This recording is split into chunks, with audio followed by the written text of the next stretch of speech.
주의 성전 가운데 나오시고 언제나 주님을 사모하시며 그리고 주님을 향해서 언제나 기도하시는 모든 성도들 가운데 하나님께서 크신 은혜와 능력으로 함께하여 주실 줄로 믿습니다. 주님 사랑하시는 우리 담임 목사님과 원로 목사님, 오늘도 많은 사역 감당하십니다. 그 감당하시는 가운데 넉넉히 감당하실 수 있도록 언제나 기도해 주시기를 바랍니다. 오늘 말씀은 출애굽기의 10가지 재앙에 대한 기록입니다.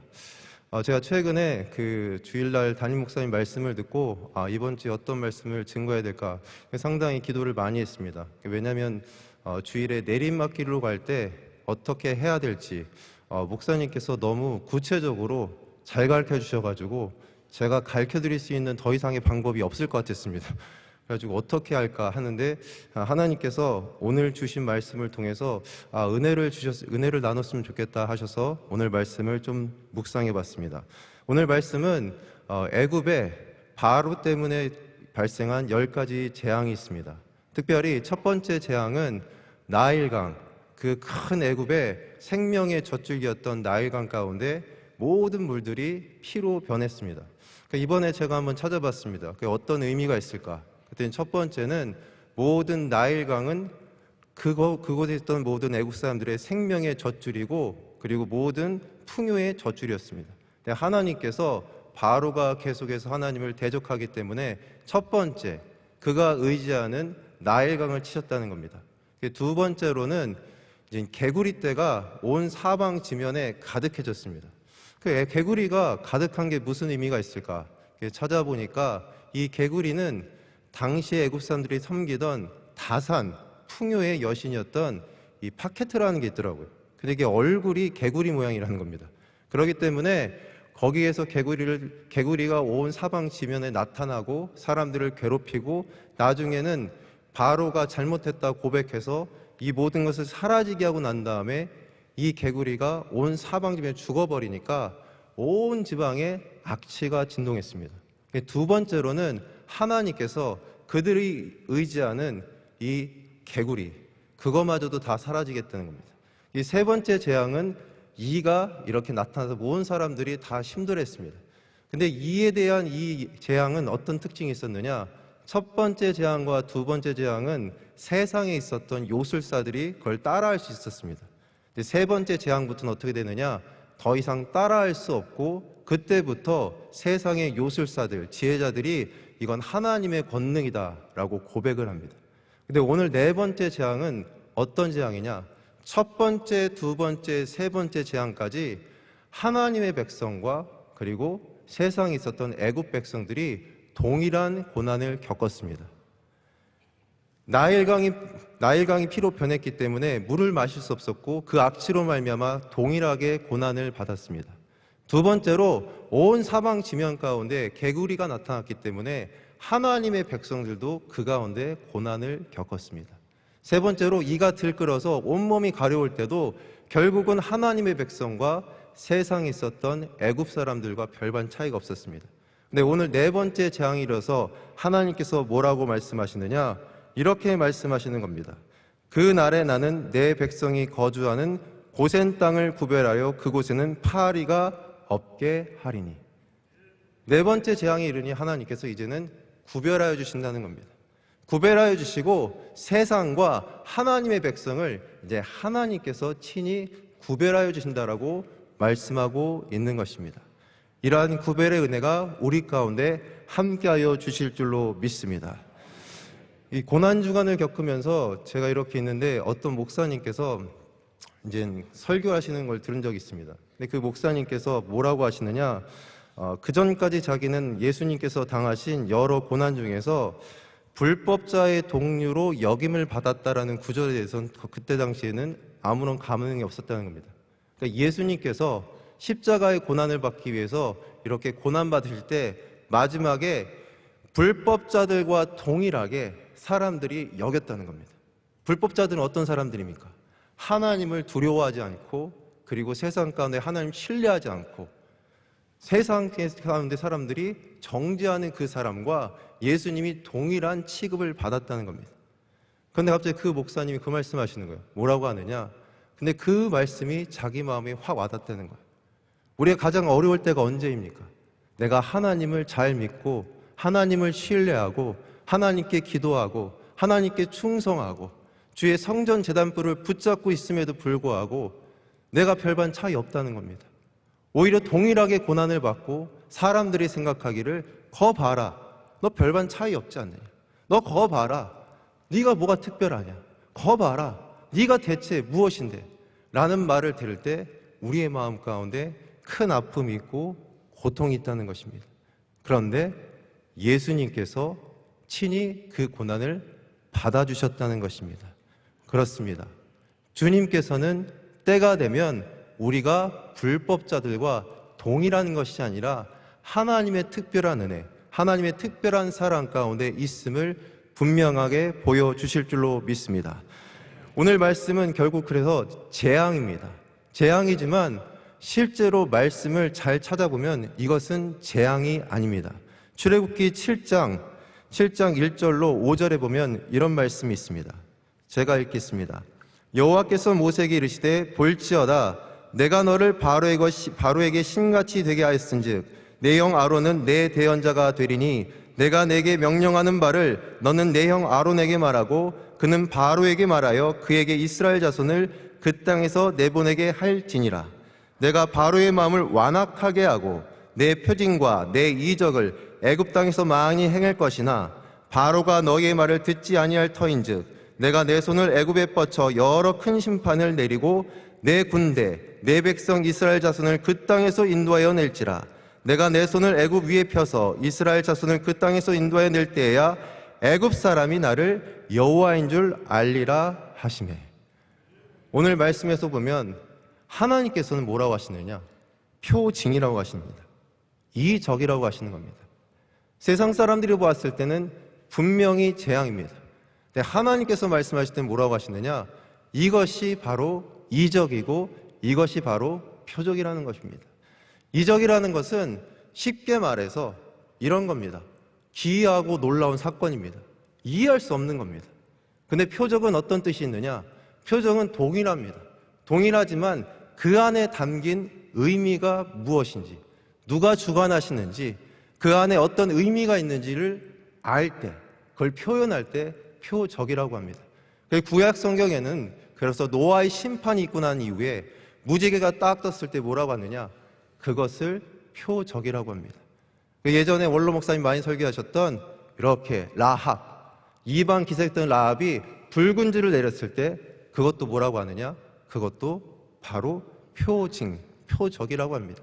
이 표적과 표징 가운데는 약속이 담겨 있습니다. 약속이 담겨 있고 그 가운데는 하나님의 구원의 놀라운 계획이 담겨 있을 때 표적이라고 합니다. 예수님께서 이 땅 가운데 내려오셔서 많은 이적을 행하셨을 때 그때도 사람들이 아, 저분이 바로 메시아구나 라고 깨달을 때 표적이라고 표현했습니다. 오늘 말씀에서 보면은 그러기 때문에 환란이 있고 어려움이 있고 재난이 닥쳐오는데 첫 번째로는 하나님께서 이것을 뭐라고 하시느냐?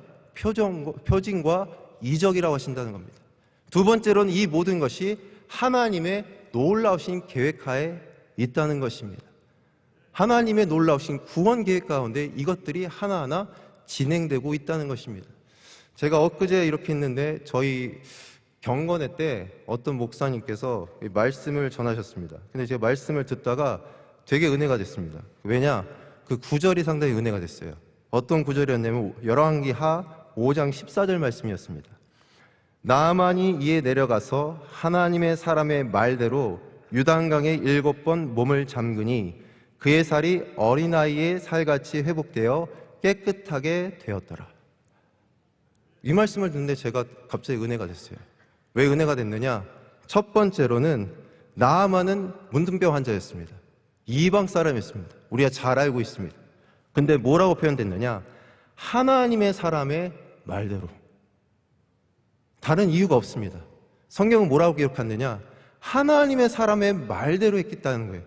두 번째는 무엇이냐? 요단강에 7번 몸을 잠궜다는 겁니다. 요단강에 특별한 의미가 없다는 겁니다. 하나님의 사람의 말대로 요단강에 들어간 것이지 요단강에 특별한 의미가 없다는 겁니다. 그런데 그 다음에 놀라운 말씀은 그의 살이 어린아이 같아졌다. 여기까지는 저도 보통 많이 은혜 받았고 설교했습니다. 왜? 주의 종의 말대로 따라가면 하나님께서 은혜를 베푸시는구나. 그런데 그 다음 말씀이 저한테 확 와닿습니다.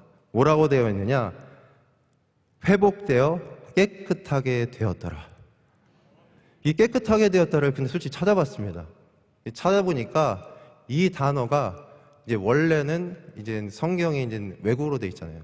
외국어로 찾아봤더니 깨끗하게 되었더라가 쉽게 말하면 정결하게 되었다는 겁니다.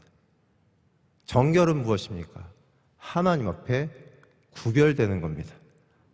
하나님 앞에 정결해져서 나뉜다는 겁니다. 거룩이 무엇입니까? 나뉘는 겁니다.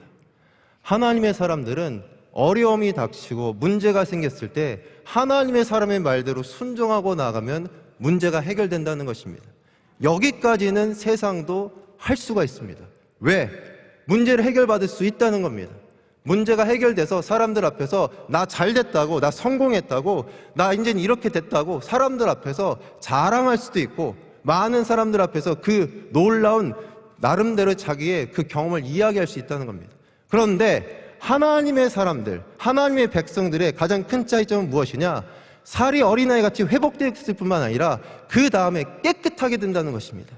하나님 앞에 구별되는 것이고 하나님께서 이들을 구별하여서 하나님의 백성으로 삼아주시기 때문에 바로 하나님의 사람들은 어려움이 있을 때, 재앙이 있을 때 그것이 재앙이 아니라 바로 이적을 넘어서서 표징이 되고 그리고 우리에게 기사가 되는 줄로 믿습니다. 문제가 있으십니까? 하나님의 사람의 말대로 행하십시오. 그러면 그것이 재앙이 아니라는 것입니다. 그것이 표징이 된다는 것입니다. 내가 구별받는다는 것입니다. 하나님께서 나를 구별하셔서 이젠 세상과 달리 하나님의 백성으로 은혜 받은 사람으로 하나님께서 구별하시고 주님께서 이렇게 언제나 주의 놀라우신 사랑 가운데 거하게 하여 주실 줄로 믿습니다. 그렇기 때문에 오늘 하나님의 백성은 특별히 구별함을 받았습니다. 근데 제가 이 구별함에 관해서 상당히 놀란 게 있습니다. 오늘 말씀에 보면 분명히 이렇게 기록되어 있습니다. 그날에 나는 내 백성이 거주하는 고센 땅을 구별하여 그곳에는 파리가 없게 하리니 이로 말미암아 이 땅에서 내가 여호와인 줄을 내가 알게 될 것이라. 여기까지는 그냥 구별입니다. 그런데 23절 말씀에 내가 내 백성과 네 백성 사이를 구별하리니 내일 이 표징이 있으리라 하셨다 하라 하시고, 이 두 번째, 그런데 여기에서 구별은 의미가 좀 다릅니다. 왜 의미가 다르냐? 이것도 제가 그 단어를 찾아봤습니다. 원래 단어가 좀 다릅니다. 한국어는 똑같고 원래 단어는 다른데 이 원래 단어를 찾았을 때 이 뜻은 무엇이냐? 몸값을 지불한다는 랜섬이라는 의미가 있습니다. 값을 치렀다는 겁니다. 두 번째 의미에서는 값을 치렀다는 겁니다. 구속받았다라고 하는 겁니다. 구별하시는데 내가 내 백성을 몸값을 치르고 구속하고 구별하시겠다는 겁니다. 하나님께서 우리에게 우리의 모든 죄값을 다 치러주신 줄로 믿습니다. 그렇기 때문에 이 고센 땅은 영적으로 보면 교회입니다. 왜냐? 고센 땅에 처음 이스라엘 민족이 오게 되었던 것도 바로 7년 대기근이 있을 때 요셉이 자기의 가족과 자기의 아버지를 모신 것입니다. 그 환난 가운데, 그 기근 가운데 7년의 대기근 가운데 2년뿐이 지나지 않았을 때 앞으로 남은 5년 가운데 분명히 이 가족을 지키기 위해서 예비한 것이 고센 땅입니다. 그리고 두 번째로 고센 땅 가운데는 분명히 다시 약속의 땅으로 나아갈 생각을 가지고 요셉이 그 땅을 지정했습니다. 왜냐? 다시 분명히 언젠가는 하나님께서 약속하신 땅, 그 땅으로 갈 것이다 라는 생각을 가지고 국경지대의 맞은편에 딱 붙여서 정했습니다. 심지어는 요셉은 뭐라고 고백합니까? 나중에 너희들이 고향으로 돌아갈 때 내 뼈를 좀 가져가라. 그래서 이스라엘 민족이 출애굽할 때 결국은 그 요셉의 요셉이 남겼던 유언대로 그 뼈를 가지고 출발을 합니다. 그리고 고센 땅 가운데는 어떤 일이 있습니까? 하나님의 백성, 처음 들어갔을 때 야곱의 가족들이 70명밖에 안 됐습니다. 나중에는 어떻게 됩니까? 출애굽기 가면 장정만 60만이 되는 놀라운 하나님의 백성이 거기에서 풍요를 누립니다. 그리고 고센 땅은 어떤 땅입니까?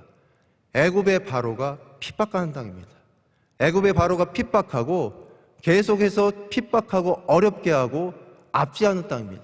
그러나 이 고센 땅은 성경에 뭐라고 기록되어 있느냐? 하나님의 기적이 나타난 땅입니다. 하나님의 구별하시 있는 땅입니다. 그리고 이 땅 가운데 하나님께서 때가 되면 이 땅에 있던 모든 백성을 약속의 날, 하나님께서 계획하신 날 모두 다 그 약속의 땅으로 인도하시는 것이 바로 고센 땅입니다. 그렇습니다. 교회는 어떤 곳입니까? 우리가 힘들고 어려울 때 주님께서 피난처로 주신 것입니다. 하나님께서는 이곳에 사는 모든 하나님 백성들 가운데 예비하신 곳이 있고 우리가 분명히 그곳으로 갈 것이라고 약속하신 것이 바로 주의 거룩한 성전입니다. 그렇기 때문에 이 고센 땅 가운데는 바로 이 교회 가운데는 하나님의 보호하심이 있습니다. 하나님께서 구별하심이 있습니다. 하나님의 은혜가 있습니다. 하나님께서 이 고센 땅 가운데 주의 은혜와 주의 기적과 주의 표징으로 함께하여 주시는 것입니다. 그렇기 때문에 이 고센 땅에 살아가는 백성들은 분명하게 기억해야 될 것이 있습니다. 제가 지난주에 주님 사랑하셨던 우리 고 이준재 선교사님 장례를 준비하면서 거의 이제 막바지에 이르렀을 때 솔직히 저는 마음 가운데 좀 궁금한 게 있었습니다. 파키스탄 사역은 어떻게 될까? 제가 이제 선교부도 아니다 보니까 잘 모르고 그런 마음이 있었는데 담임 목사님께서 이렇게 여러 일정 가운데 잠깐 뵀을 때 이런 말씀하셨습니다. 그래도 감사한 것은 우리 이준재 선교사님께서 돌아오실 것을 생각하셔서 잘 정리해 주셨다. 참 그게 감사하다. 돌아오시려고 계속 생각했기 때문에 준비를 잘 하셨다는 겁니다. 고센 땅에 있는 사람은 잘 준비해야 됩니다. 제가 몇 주 전에 담임 목사님께서 그 잔치 자리에서 자리를 차지하는 그 앉는 부분에 대한 말씀을 증거하실 때가 있었습니다. 근데 이제 우연인지 은혜인지 모르는데 제가 그날 당일날 저희 이제 다윗 아카데미 제가 담당하거든요. 거기 있는 학생들하고 왕의 잔치라고 해서 요 마태복음에 관련된 그 잔치가 있어요. 보면은 왕이 잔치를 딱 준비하고 사람들을 초청하고 거부해가지고 나중에 왕이 진노해서 사람들을 처단하고 나중에는 이렇게 원래 초청받지 못한 사람들을 총청해서 그곳 가운데 큰 잔치를 베푸는데 그 안에 보면은 뭐가 나오냐면 예복에 관련된 말씀이 있습니다. 예복을 못 입은 사람한테 너 나가라고. 좀 충격적이어가지고 제가 이 말씀이 좀 어려운 거예요. 그래서 제가 이제 자료를 쭉 찾다 보니까 비슷한 이야기가 이 유대인들 가운데 있습니다. 그래서 찾아봤습니다. 근데 어떤 내용이냐? 비슷합니다. 왕이 잔치를 하기로 이제 결정했습니다. 왕이 잔치가 있을 것이다. 사람들 다 얘기해 준 거예요. 잔치가 있다고 하면 다 와야 된다. 그랬더니 사람들이 다 들었습니다. 근데 이 유대인들이 뭐라고 표현했느냐? 지혜로운 사람은 그 얘기를 듣고 매일매일 그 잔치에 갈 준비를 하고 있다는 겁니다. 근데 이렇게 어리석은 사람, 이 어리석은 사람은 어떻게 하느냐? 그 얘기를 듣고 돌아가서 원래 자기가 하던 일 열심히 한다는 겁니다. 농사 짓던 사람은 농사 열심히 짓고 장사하던 사람은 장사 열심히 하고 자기를 열심히 하고 있다는 겁니다. 세상이 볼 때는 잔치를 가기 위해서 매일 준비하는 그 사람들이 어리석어 보이는데 하나님 앞에는 그 잔치가 있다는 것을 알고 매일매일 준비한 사람이 지혜롭다는 겁니다. 그런데 자기 일에만 몰두해 있는 사람은 어리석다는 겁니다. 결국은 왕이 잔치를 벌였습니다. 다 왔습니다. 그랬더니 왕이 보고서는 준비가 안 된 사람한테 뭐라고 하느냐? 너 저쪽 가 있으라고. 이 어리석은 자여 절로 가 있어라. 고센 땅에서 마지막에 이스라엘 민족이 10번째 재앙이 딱 끝나고 그 기적과 이적이 끝났을 때 갑자기 그 날 밤에 이스라엘 민족이 모두 다 출애굽합니다. 그 밤입니다. 그 다음 날도 아니고 일주일 뒤도 아니고 그 밤에 하나님께서 인도하십니다. 전 두 가지 의미가 있다고 봅니다. 첫 번째, 처음부터 애국을 탈출하는 것은 이스라엘 민족의 기도였기 때문에 하나님의 은혜, 하나님의 응답은 우리가 기대할 수 없는 갑작스러운 날 주님께서 응답하여 주실 줄로 믿습니다. 기도하고 계십니까? 갑자기 일어납니다. 두 번째로는 이 의미가 있습니다.